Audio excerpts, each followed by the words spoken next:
¿Qué tal? ¿Cómo están? Bienvenidos a una nueva mañana de radio. Corresponde al 21 de noviembre del año 2022, a 57 horas de que debute la selección del streamer Luis Enrique en el Mundial de Qatar, la selección española. Ya puede aprovechar el tiempo el señor Núñez Feijóo. Igual recuerdan que la semana pasada leímos aquí una crónica, creo que era del Mundo, que decía: Feijóo teme el efecto mundial. Feijóo teme que el efecto mundial favorezca a Pedro Sánchez. O sea que la atención de España ahora se ve absorbida por Qatar, y entre eso, el puente de diciembre y las Navidades, las penurias que está pasando el gobierno y el presidente para explicar la eliminación de la sedición, la reforma de la malversación, las rebajas de penas por la ley del solo sí es sí, se vean aliviadas esas penurias porque el público votante esté a otras cosas, como el fútbol y las fiestas, ¿no? Bueno, el Mundial en efecto ha empezado con una ceremonia bastante corriente, que no consiguió salvar ni siquiera Dios, es decir, Morgan Freeman, estrella mundial que lo mismo pasea a Miss Daisy que encarna a Nelson Mandela, y que ayer interpretó el papel poco lucido, de exaltador de las bondades del fútbol como uniformador de costumbres y países diversos, y todo ello en riguroso playback. And now the world feels even more distant and divided. How can so many countries, languages, and cultures come together if only one way is accepted? With tolerance and respect. Si solo una vía es aceptada, ¿cómo van a aparecer aquí tantos países, tantas culturas, tantos lenguajes? Bueno, Morgan Freeman movía los labios mientras sonaba en el estadio lo que él mismo había grabado, porque era playback, con esa voz de Dios, que Dios es verdad que le ha dado. Y lo que hacía era recitar el catecismo, que le habían preparado la FIFA y el régimen de Qatar. Respetar la diversidad. Le llaman el emir Al-Thani y el jeque Infantino a mirar para otro lado durante las 4 próximas semanas respecto de la ausencia de libertades públicas en Qatar, la discriminación de las mujeres en Qatar, la explotación de los inmigrantes en Qatar. A eso se le llama respetar y celebrar la diversidad. Y disfrutar con el fútbol, que para qué queremos más. Ya se ocupa el jeque Infantino, suizo al mando de la FIFA, de bailarle el agua a su socio comercial, cargando sobre los europeos el peso de la doble moral, porque él no la tiene, ni doble ni sencilla, y de ponerse estupendo Infantino recitando cómo se siente. Today I feel Qatari. Hoy me siento catarí. Hoy me siento árabe. Hoy me siento africano. Hoy me siento gay. Hoy me siento discapacitado. Hoy me siento un trabajador inmigrante. Faltó decir hoy me siento mujer. Se siente todas estas cosas porque él también fue discriminado, contó el sábado, cuando era un chavalito en su infancia en Suiza, porque era pelirrojo y tenía acento y tenía pecas, y entonces los compañeros en el colegio pues no le trataban bien. O sea, para el responsable de la FIFA viene a ser lo mismo el acoso reprobable en un colegio de Suiza que la persecución institucionalizada de los gays o de las mujeres a cargo de un Estado autoritario que convierte esa persecución en ley y que alienta esa persecución. No consta después de escucharle cuántos gays, mujeres o inmigrantes explotados en Qatar se habrán sentido infantinos.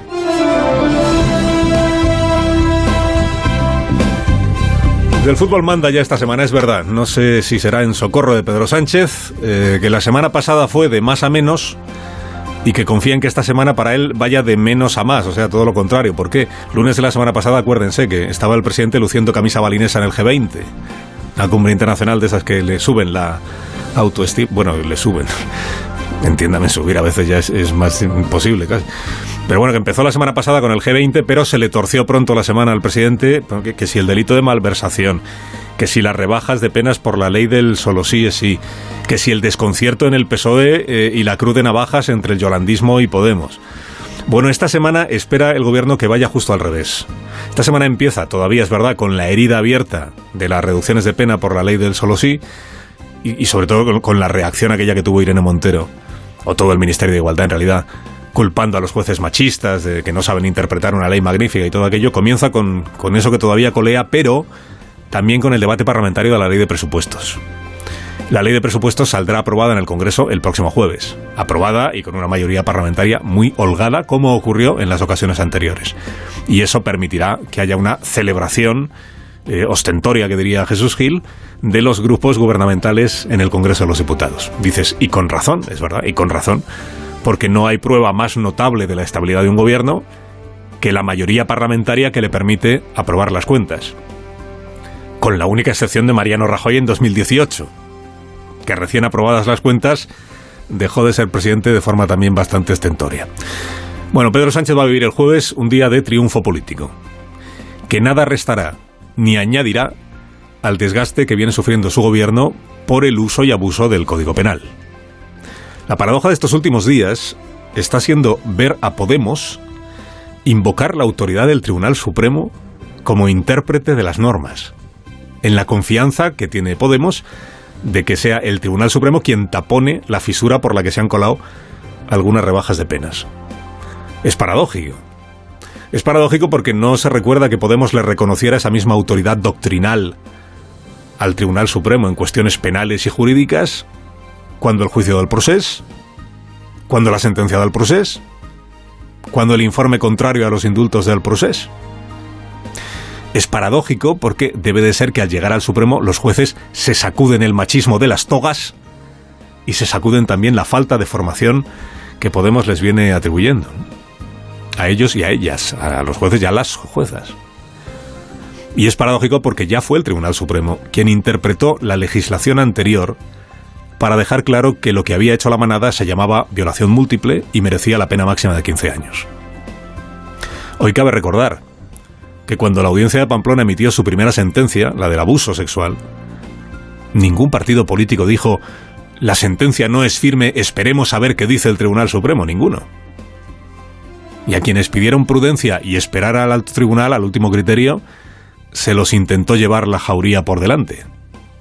El gobierno tampoco creyó necesario entonces esperar a que se vieran los recursos a ver qué decía el Tribunal Supremo. Lo que promovió de inmediato fue una reforma de la legislación vigente. Cuando digo el gobierno me refiero al gobierno que había entonces, que no era el de ahora, era el de Mariano Rajoy, con el ministro Rafael Catalá al frente del Departamento de Justicia. Bueno, la prioridad del gobierno ahora ¿cuál es? Pues que no haya más rebajas de condena, ¿no? Echenique, el conocido legislador, ha descubierto una disposición transitoria del Código Penal que él cree que soluciona todo el debate y a ella pues se viene abrazando, ¿no? ¿Por qué? Porque el debate sobre la horquilla de las penas al final lo que ha hecho es opacar todos los demás aspectos de la ley del solo sí, que como vienen explicando quienes impulsaron esa ley, claro, incluyen otras novedades, por ejemplo, en favor de la mujer que haya sido atacada, llamar agresión a lo que antes era abuso, especificar cómo debe ser tratada una mujer en un juzgado, la educación en la prevención, en fin, todos esos aspectos que hoy apenas están siendo recordados porque se está resumiendo la ley del solo sí en el asunto de las penas. Y en rigor la ley del solo sí es sí, que entonces era la ley del no es no, no nació para endurecer las penas por agresión sexual.